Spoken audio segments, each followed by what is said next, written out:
Mga kababayan, Attorney Rowena Guanzon po, ang inyong lingkod. Kahit po nasa ibang bansa ako, iniisip ko po ang bayan natin. Akabukas ko lang ng aking phone. Nakita ko yung message ni BBM sa atin. Imbis na mag-rally daw tayo, ay tumulong tayo sa ekonomiya. Putang ama. Alam mo, BBM, bangag ka talaga. Hindi mo ba talaga nakikita ang reality? Kaya nga nagrarally ang tao. Dahil hindi sila sang-ayon at di na nila kayang lunukin yung korupsyon sa administration mo.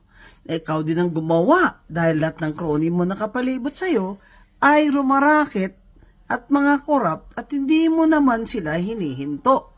Number 1, ang pinsan mo, si Martin Luther King Romualdez. Yan mga galamay niya si Saldi ko, galamay lang yan ni Romualdez. Pero ang talagang crony mo, ay ang pinsan mo, hinayaan mo. Kaya pinirmahan mo yung General Appropriations Act, yung budget ng 2025, kung saan doon ang mga hundreds of billions na mga insertion, ghost project at substandard na infrastructure projects nitong mga putang amang congressman na mga korap.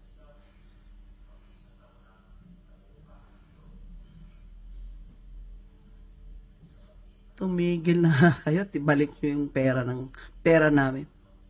Pakulong kayo. Ang dami nyo. Oh, ano yung nasa affidavit ni Diskaya? Yan si Garjola ng CWS party list. Noel, party list din yun. Ano ba kayo mga party list? Hindi lang kami niyang hiya sa ginagawa niyo. Sukang-suka na kami sa iyo. Alam mo, ayaw namin makita kayo Ayaw namin makita kayo kahit saan. Nakita ko kayo dyan sa House of Representatives sa session hall. Puta kayo. Hindi ko kayo babatiin. Kahit magkamay-kamay kayo sa akin, hindi ko hawakan mga kamay niyo, mga magnanakaw kayo. At ikaw, BBM, kami pa ngayon sisihin mo, mga tao. Ba't kami nagrarally?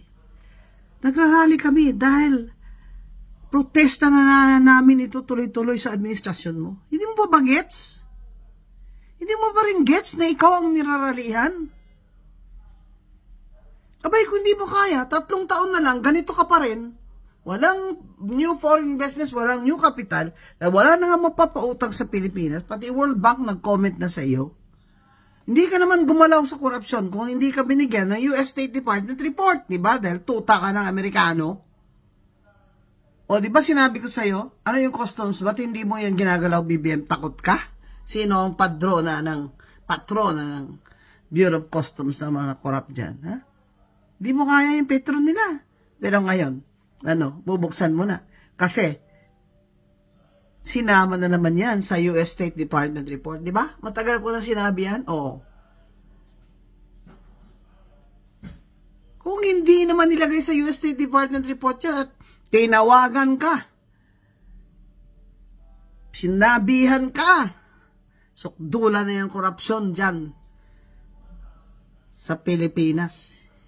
Hindi mo na yan kakayanin. Hindi ka pa lumabas at nagkukunwaring ikaw ang nakadiskubre. Ito namang si Auntie Claire. Parang, ano ba ang presidente mo? Ano ba yan? Ano ba yan? Sino ba yan?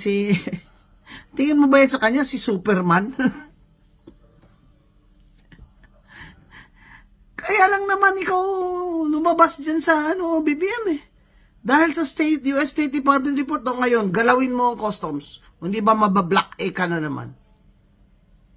Sawang-sawa na kami, BBM. Maawa ka sa mga tao. Kung hindi ka naawa, umalis ka na dyan. Umalis ka na dyan, pinang ama mo.